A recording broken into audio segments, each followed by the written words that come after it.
I think we put too much on the Browns based on the personalities they have as opposed to how that young team would come together. We thought because they had Baker, because they had OBJ, because they had some names that they were going to do some things in that division. They're just not who we thought they were, and that's not their fault. Am I correct in saying that? Look, you can have all that stuff, but at the end of the day, people on the outside don't define you. You define you. Fair so enough. that's still on them. I can't accept that apology. Put it on you. It wasn't me. It was Mike. It wasn't me either, but I'm just trying to take it for the foolishness. profession because the media, we were saying, oh, they're going to be the team in the division. They do all this. I don't know, but the media. Collectively, we did that, Ryan. I said that. I picked them to win the North. I did not do that. I did not jump on it. But you know what, too, Coach? I don't think.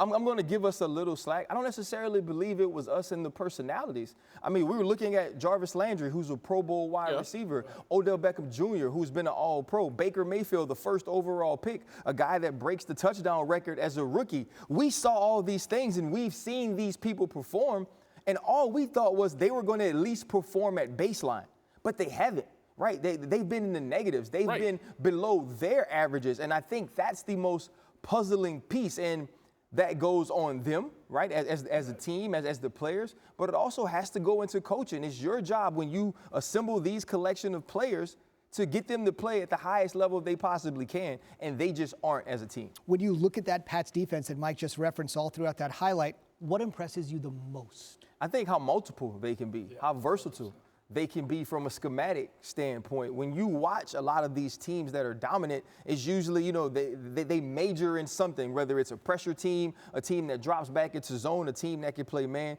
They do it all, and they move around, and they give you so many different looks. You hear things like what we heard from Sam Darnold, that I'm seeing ghosts, because the way that they can put people in different positions, have them perform at a high level, it's really like nothing I've seen before from a New England Patriot defense with this type of talent. And I agree. I mean, they'll line up in odd fronts, the 3-4. They'll line up in 4-3.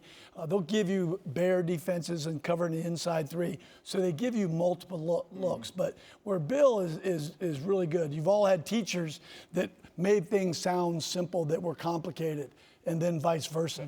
He does a great job of teaching his players a very multiple scheme and making it learnable. And they execute it better than anybody. And that takes so much pressure off of Tom Brady in that offense. Not as if he's not someone capable of bearing that pressure and leading teams to victories, but if it's clicking like that, we talked about this earlier on SportsCenter, John, where you have one side affecting the other side of the ball in a positive manner.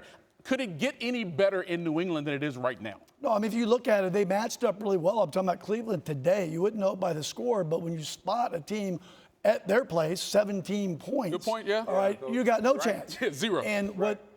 And what New England does great is they don't beat themselves. They let other people beat themselves. There you go. We're so glad you're watching ESPN on YouTube. For more sports and analysis, download the ESPN app. And for live streaming sports and premium content, make sure you subscribe to ESPN+. We'll see you there.